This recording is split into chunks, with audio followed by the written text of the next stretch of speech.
Bonjour à tous. Aujourd'hui, on va voir comment entretenir cet HP EliteBook 840 G3 G4. Les deux partagent le même châssis. C'est parti!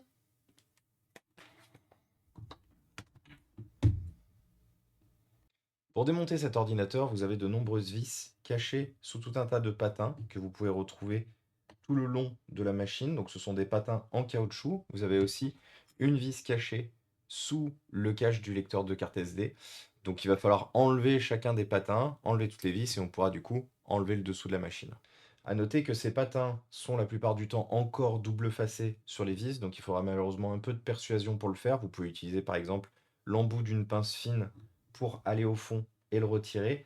Et seconde chose à noter, c'est qu'ils ont tous une taille spécifique par rapport à leur emplacement, donc il faudra bien garder le tracking afin de pouvoir tous les remettre une fois que vous aurez fini votre montage.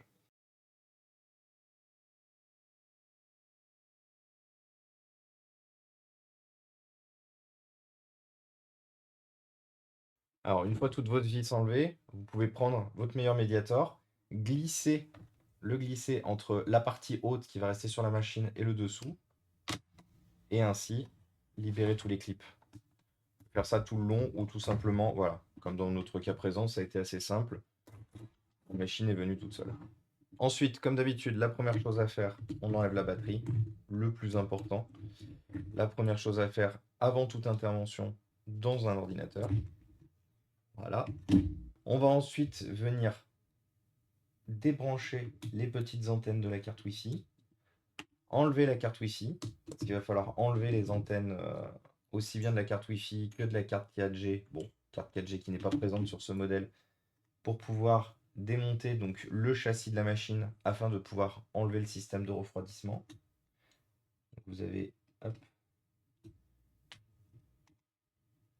4 petites antennes à démonter,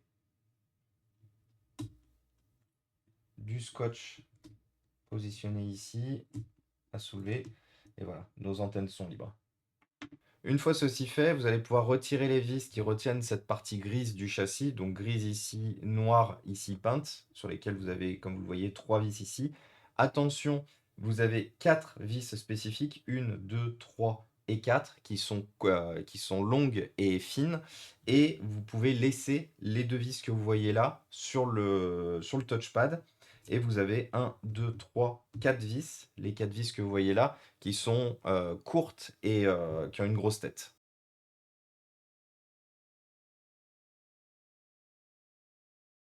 Une fois toutes les vis enlevées, vous allez pouvoir du coup enlever la partie du châssis et on va du coup pouvoir accéder au système de refroidissement. Afin de retirer le système de refroidissement, on va d'abord débrancher le ventilateur, puis vous avez 2 vis sur le ventilateur à retirer et 4 vis sur le système de refroidissement. Et voilà, votre système de refroidissement est libre. Alors comme vous le voyez, notre système de refroidissement est plein de poussière, donc on va lui faire un petit nettoyage avant d'aller plus loin. On a l'avantage de ne pas avoir de poussière dans le radiateur, donc c'est juste de la poussière de surface.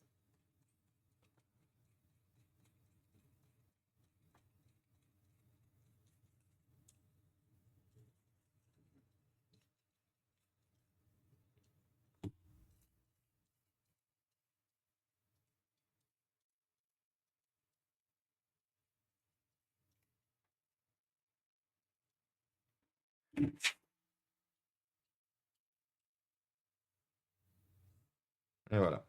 Alors comme d'habitude, comme je vous le conseille, quitte à avoir la machine démontée, n'hésitez pas à vérifier que les charnières sont bien serrées. Comme ce sont des ordinateurs qui, la plupart du temps, ont bien servi durant leur vie professionnelle, les charnières sont bien desserrées. Donc là, vous voyez, les 4 vis avaient besoin. On va maintenant nettoyer la pâte thermique, aussi bien sur le radiateur que sur le processeur. Dans notre cas présent, on est sur la meilleure révision qui existait de ce PC, bon, sauf qu'il n'a pas l'option avec la carte graphique, mais on a un i7 avec 16 Go de RAM et 512 Go de SSD de mémoire. C'est pour ça que nous ne ferons pas d'upgrade sur cette machine. Elle est déjà au maximum de ce qu'on peut avoir sur la fiche technique. On va maintenant remettre notre pâte thermique. On va pouvoir se lancer dans le remontage de la machine.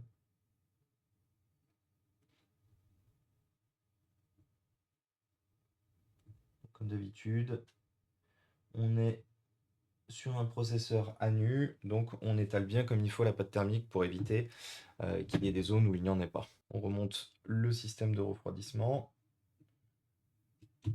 Hop. On rebranche bien comme il faut et sur lequel et qu'on revisse.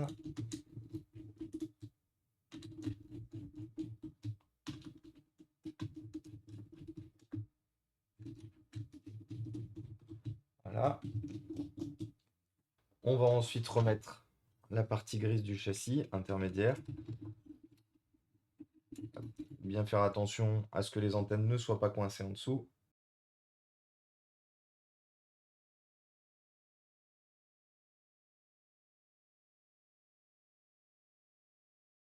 Alors pour ceux qui sont habitués au stream, vous savez que c'est la partie que j'aime le moins. Le replacement, bien sûr, des antennes Wi-Fi. On va faire un zoom pour vous montrer exactement comment doivent se positionner les antennes Wi-Fi si vous voulez bien refermer la machine comme il faut.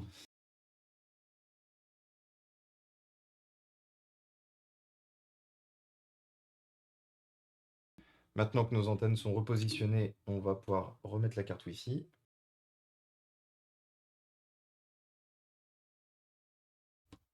On va pouvoir maintenant remettre la batterie. Hop. Les deux petites vis qui tiennent la batterie.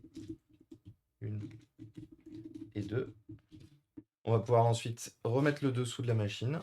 Donc, attention au port Ethernet à bien le tenir en l'air afin d'éviter de casser le cache. Revisser toutes les vis et refixer les petits patins.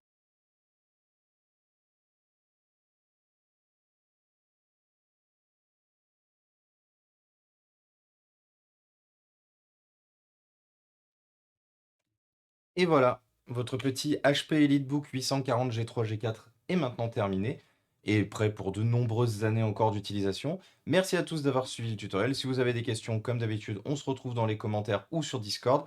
Merci encore une fois de plus à iFixit pour leurs super outils nous permettant de réparer toutes ces machines. Et à très vite!